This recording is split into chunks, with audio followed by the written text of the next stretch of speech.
औज़ुबिल्लाहिमिनश्शैतानिर्रजीम बिस्मिल्लाहिर्रहमानिर्रहीम अस्सलाम वालेकुम। बच्चों खैरियत से हो? मज़ा आ रहा है? अब तक जितनी चीज़ें पढ़ ली हमने, कॉन्फिडेंस बिल्ड हो गया। 5 चैप्टर के न्यूमेरिकल्स हमने पढ़ ली हैं और आइए चैप्टर 6 को भी अभी देख लेते हैं। ये वो सारी चीज़ें बोर्ड पर मैंने लिख दी हैं जिसमें से सवाल पूछा जा रहा होता है। इनको याद कर लेंगे तो चैप्टर 6 के न्यूमेरिकल्स भी हम इजीली सॉल्व कर सकते हैं, एमसीक्यूज हम इजीली सॉल्व कर सकते हैं। आओ चैप्टर 6 पढ़ते हैं। सबसे पहला सवाल हमें रिलेशनशिप बिटवीन केसी और केपी पर पूछा जाता है। यहाँ पर स्टूडेंट्स हमारे पास लिखा हुआ है relationship between KC and KP. क्या रिलेशन होगा केसी और केपी का? हम कहते हैं सर 3 चीज़ें आपको याद करनी है केसी और केपी के रिलेशनशिप के लिए। एक आप गैस के लिए इस्तेमाल कर रहे हैं, एक आप लिक्विड के लिए इस्तेमाल कर रहे हैं। अगर इन दोनों की वैल्यू सेम है इसका मतलब है कि कोई चेंज नहीं आ रहा वॉल्यूम में रिएक्टेंट और प्रोडक्ट के। ये आपको 2 तरह से पूछा जा सकता है। एक ऐसे हो सकता है कि बताइए इक्वेशन को देखकर केपी और केसी का क्या ताल्लुक होगा, या फिर दूसरा पूछ सकता है केसी और केपी कब आपस में बराबर होंगे। इक्वेशन देखो H2 + I2 will form 2HI, तो ये 1 है, ये भी 1 है।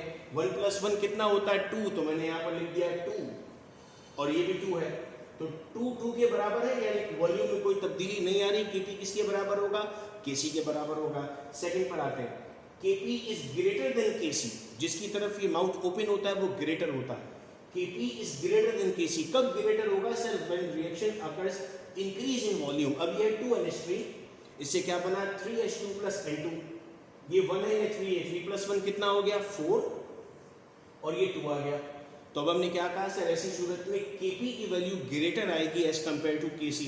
तीसरा केस पढ़ते हैं, when KP is less than KC. ये जो लाइन बनी है इसको L करके पढ़ लें। केपी इज लेस देन केसी मतलब है डिक्रीज इन वॉल्यूम। रिएक्टेंट का वॉल्यूम क्या है? 3 है, प्रोडक्ट का वॉल्यूम क्या है? 2 है। जब रिएक्टेंट का वॉल्यूम ज़्यादा और प्रोडक्ट का वॉल्यूम कम होगा तो केपी की वैल्यू केसी से कम होगी। मैं उम्मीद करता हूँ कि अब हमें यहाँ से अगर कोई सवाल पूछा गया तो कोई प्रॉब्लम नहीं होने वाली, सुकून से हम उसका जवाब दे देंगे। अब आते हैं formula of KC, product over reactant. Product की कंसेंट्रेशन को रिएक्ट की कंसेंट्रेशन से डिवाइड कर देना है। सिंपल कैलकुलेशन है, कोई लॉजिकल साइंस नहीं है। पॉइंट वाली कैलकुलेशन के लिए आप लोगों को बताया कि हम राउंड ऑफ करके कैलकुलेट कर रहे होंगे। अगर 1.7 दिया हुआ है 2 मान के कैलकुलेट कर लें, आंसर में से पॉइंट्स आप माइनस कर लीजिएगा, आंसर आ जाएगा।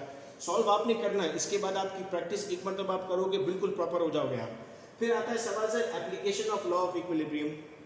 ये बताना होता है कि रिएक्शन फॉरवर्ड जा रहा है बैकवर्ड जा रहा है, डेटा आपको दिया हुआ होता है। तो 3 चीज़ें याद करनी है बेटा यहाँ पर भी। नंबर 1, अगर प्रोडक्ट और रिएक्टेंट की कंसेंट्रेशन ग्रेटर देन केसी आती है तो इसका मतलब है रिएक्शन कहाँ जाएगा? रिवर्स डायरेक्शन में। अगर प्रोडक्ट और रिएक्टेंट की कंसेंट्रेशन लेस देन आती है केसी से तो इसका मतलब रिएक्शन कहाँ जाएगा? सर फॉरवर्ड डायरेक्शन में। अगर प्रोडक्ट और रिएक्टेंट की कंसेंट्रेशन बराबर आती है केसी के तो रिएक्शन कहाँ जाएगा? सर रिएक्शन इक्विलिब्रियम में होगा। सवाल कैसा पूछा जाएगा यहाँ पर? आपको इसकी वैल्यू दी जा सकती है, फॉर एग्जाम्पल इसकी वैल्यू दे दी 3.1 और आपको इसकी वैल्यू दे दी 3.1 और 4, और आपसे पूछता है बताइए रिएक्शन कहाँ मूव करेगा। तो 3.1 ज़्यादा है या कम है? हम कहते हैं ये वाली कंडीशन लग रही है सर, व्हेन द प्रोडक्ट और reactant concentration is less than KC, reaction कहाँ जाएगा? फॉरवर्ड। बच्चे परेशान होते हैं कि सर हम ये सॉल्व कैसे करेंगे?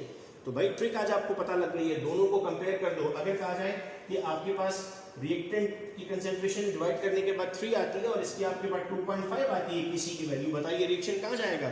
तो सर हम बता सकते हैं कि हम कौन सी वाली इक्वेशन पर आ गए? नंबर 1 पर आ गए। Product over reactant is greater than KC, reaction would be reverse. फिर इसके बाद बेटा ली चैटलेर प्रिंसिपल आता है। ली चैटलेर प्रिंसिपल पर डिटेल्ड वीडियो अपलोडेड है, वो वीडियो हमें देखनी है, आपको प्लेलिस्ट में मिल जाएगी। एमकैट की अलग सीरीज बनी हुई है, फर्स्ट से सेकंड एक अलग सीरीज बनी हुई है, तो एमकैट में जाकर आपने ढूंढनी है ली चैटलेर प्रिंसिपल पर वीडियो। और केएसपी के न्यूमेरिकल की ट्रिक हम ऑलरेडी शेयर कर चुके हैं, तो वो वीडियो में हमें देख लेनी है। तो इस तरह हमारा चैप्टर नंबर 6 भी कंप्लीट हो और अब बस थोड़ी ही देर में चैप्टर नंबर 7 की वीडियो अपलोड हो जाएगी। मैं तमाम वीडियोस बोर्ड पर आप लोगों के लिए बना रहा हूँ क्योंकि न्यूमेरिकल हमें उसी वक्त अच्छे समझ में आते हैं जब बोर्ड पर हमारे सामने मौजूद हो। जैसी वीडियो देखेंगे अपना फीडबैक हम कमेंट करेंगे। नेक्स्ट वीडियो अपलोड हो रही है आपके लिए। अपना बहुत ख्याल रखिएगा बच्चों, तब तक के लिए अल्लाह हाफिज़।